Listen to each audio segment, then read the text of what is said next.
Hi everyone. The topic for this week is justice.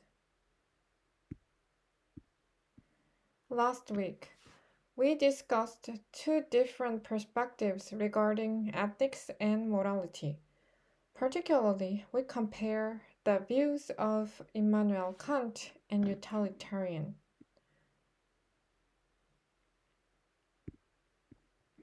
This week, we will discuss two different views regarding justice, including John Rawls' view and Robert Nozick's.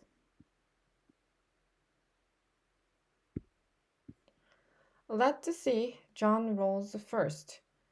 His first main point was that the first principle of justice is protecting individuals' equal basic liberties and at the same time improving the situation of the least fortunes.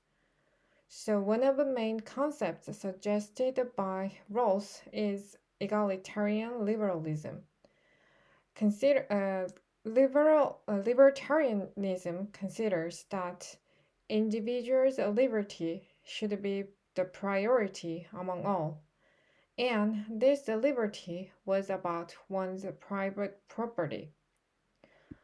Because it was the most important value, libertarians viewed that states' intervention in the market should be minimized. From egalitarian liberalism view, however, people try to find ways to achieve liberalism through egalitarian views. Rawls viewed that the equality of rights should include more than just civil and political rights. The thoughts that it is he thought that it is economic equality, at least through eliminating the property. Through this, he believed that we could achieve justice. In simple terms, Rawls viewed that priority should be given to protecting the rights of individuals, particularly their economic equality.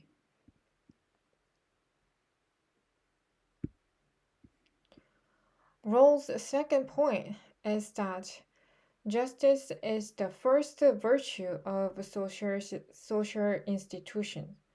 So from the view, a society is a more or less self sufficient association of persons undertaken as a cooperative arrangement for the purpose of mutual advantages. A society is composed of people who gather as a cooperative arrangement for mutual benefits. He saw that people can either reach to convergence of interests or to disputes based on how much people disagree over mutual benefits and the burdens incurred in obtaining the advantages. Because Rawls viewed the society as a cooperative arrangement, he believed people could reach to agreement over their interests. In broader perspectives, he believed that well-ordered society should be guided by a set of related principles, providing for the assignment of benefits, burdens, rights, and duties. The society needs principles over how to distribute rights, benefits, burdens, and duties. When deciding the principles, he emphasized justice perceived by the public that can be applied to the basic structure of a society. So, based on these public perceptions of and conceptions of justice, people determine the scope of government the legitimacy of the exercise of state power.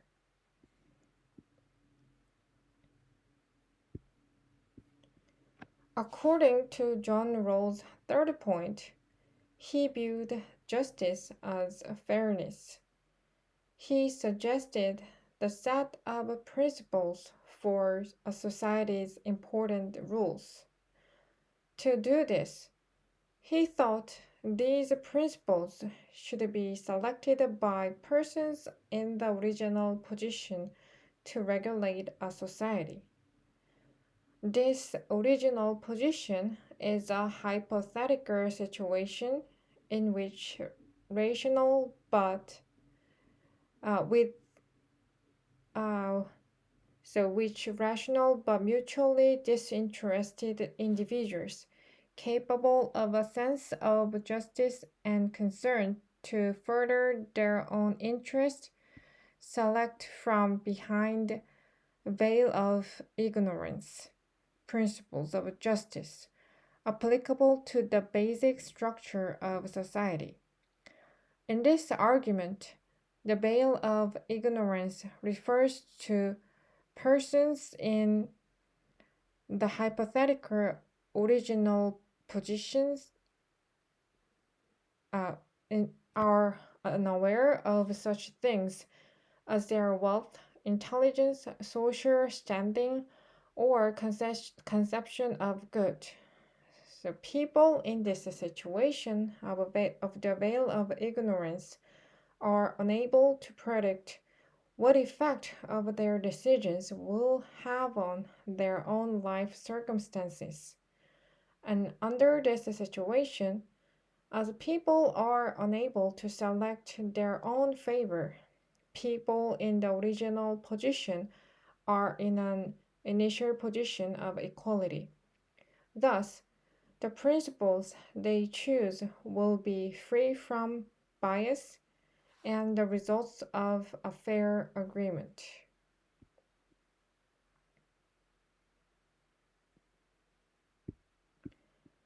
His next point is that two principles of justice would be selected in the original position. The first is that individual citizens are entitled to unequal rights to the most extensive scheme of basic liberties compatible with a similar scheme of liberties for others. Under this principle, possible equality in the assignment of basic rights and guarantees various liberties, such as freedom of speech, political liberty, and liberty of conscience. The second is social and economic inequalities are to be arranged so they are both reasonably and expected to be to everyone's advantages and attached to the positions and offices open to all. Here, the difference of principles is a difference of principle is applied in the distribution of wealth and authority. While the distribution of income and power does not have to be equal, it must be it must result in compensating benefits for everyone and the least advantaged to gain the greatest benefits. Positions of authority should be accessible to all under conditions of a fair equality of opportunity.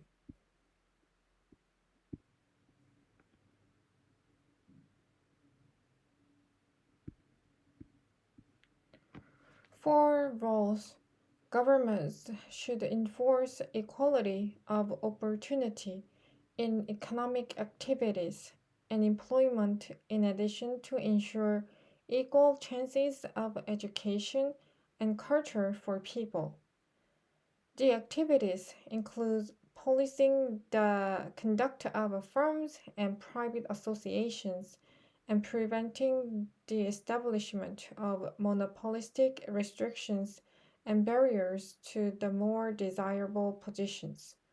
Further, Rawls emphasizes the needs, the needs of emphasized the need to guarantee a social minimum, either by making available family allowance and welfare payment for illness or unemployment.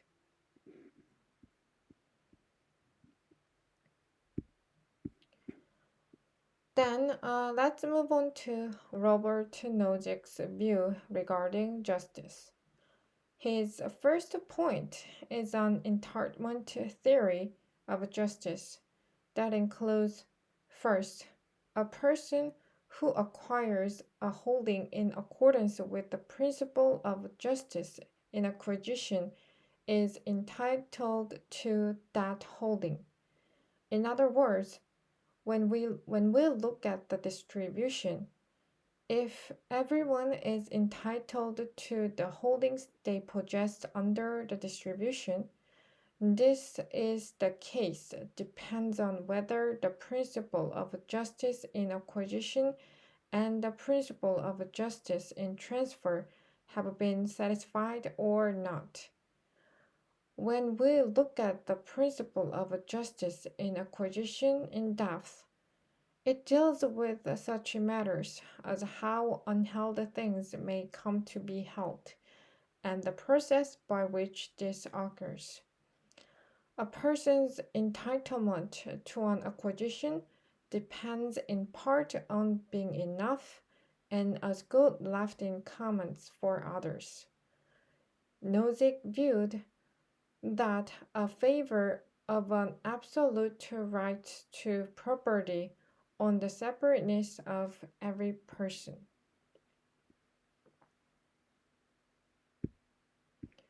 His second point of entitlement theory of justice is that a person who acquires a holding in accordance with the principle of justice in transfer from someone else entitled to that holding is entitled to the holding.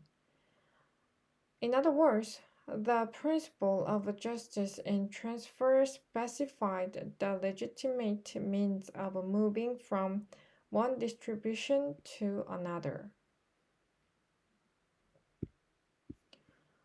Third point of entitlement theory of justice is the rectification of justice, only means by which a person is entitled to property within her or his possessions as if first the property was initially acquired by just means, and second the property was justly acquired from someone else who had just possession of it.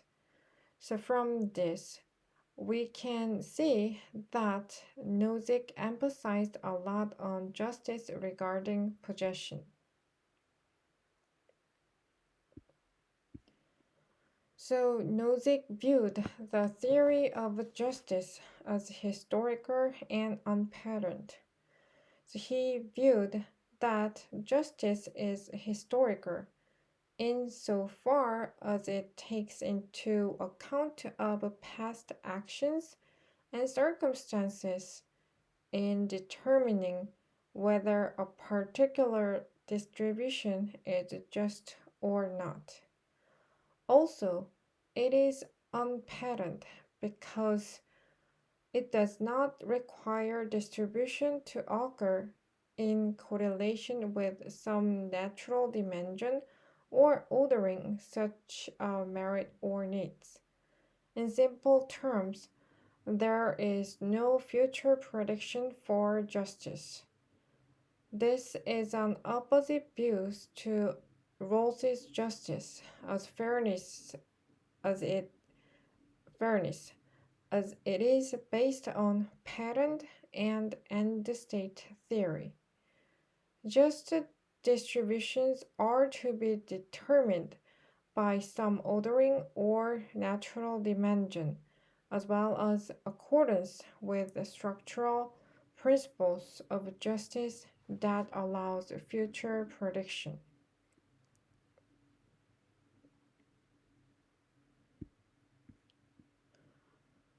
Further, Nozick disagreed over the relative priority to be accorded to liberty and equality. His fifth point is that liberty will always be of the utmost concern in justice and to the states. So, from this view, equality is irrelevant in determining whether or not a just distribution of property has been achieved or not. What matters is whether or not a holding was acquired by legitimate means. If it was, the distribution is just. It will be unjust for anyone to deprive a person of such holding, even if this is done in order to aid another person.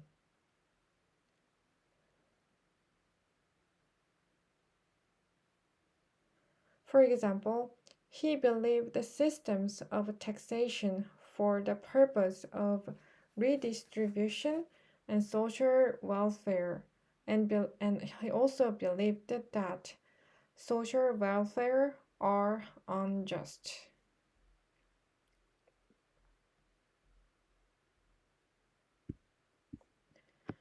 So, Rawls' last point is that the government can prioritize equality over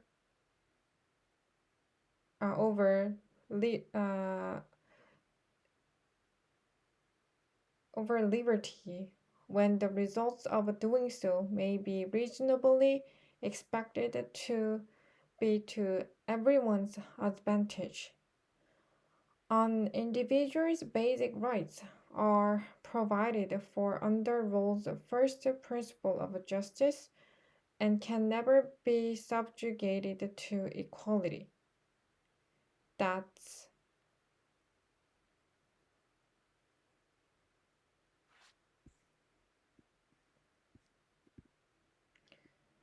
okay, so that was what Robert Nozick said. So we go back to the points of John Rawls as the main point six. So the role of government and what society, uh, the direction of that direction for society uh, to head it to. So again, as a summary, John Rawls he thought that even if he believed in the liberty of a people and protecting liberty should be the important value of the government, he also believed that it is equality, especially economic equality, that can be sometimes that can be prioritized over liberty when doing so can be the can bring great advantage in the society. However, Nozick disagreed upon this view.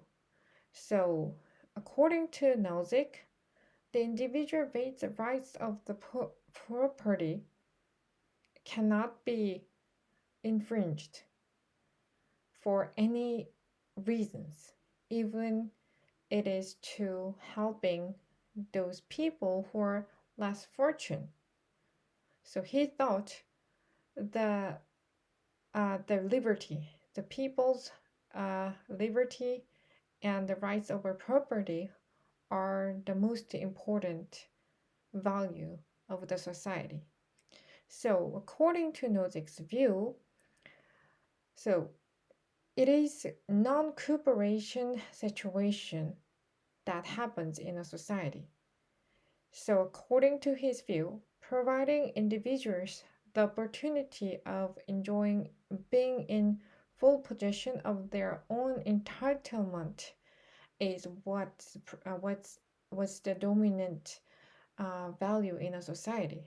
So his assumptions can be interpreted as a closer to Hobbes, who believed that everyone's in a society is selfish. So it is not the cooperation that is the nature of a people. Okay, so that was about the comparison between Rawls and Nozick, and let's move on to the summary. Okay, so John Rawls, he viewed the justice as a fairness, and Robert Nozick, he viewed justice as like entitlement of people's like property. So, in a simple way of explaining John Rawls's argument is that it is not like always, but equality can be prioritized over the property rights of a people. However, for the Nozick's view, protecting property rights cannot be infringed upon like any reasons, even it could even for the reason of improving equality. So that's a simple way of comparing the John Rawls's view and Robert Nozick's. And from the John Rawls's argument, the concept of egalitarian liberalism, it's like drawn from the argument. And a simple way of explaining this is that I mean he also believed in liberalism, and that the liberty of a people to pursue their own interest and protecting their rights for the property is the most important value in the society. However, he also believed in egalitarian views regarding liberalism.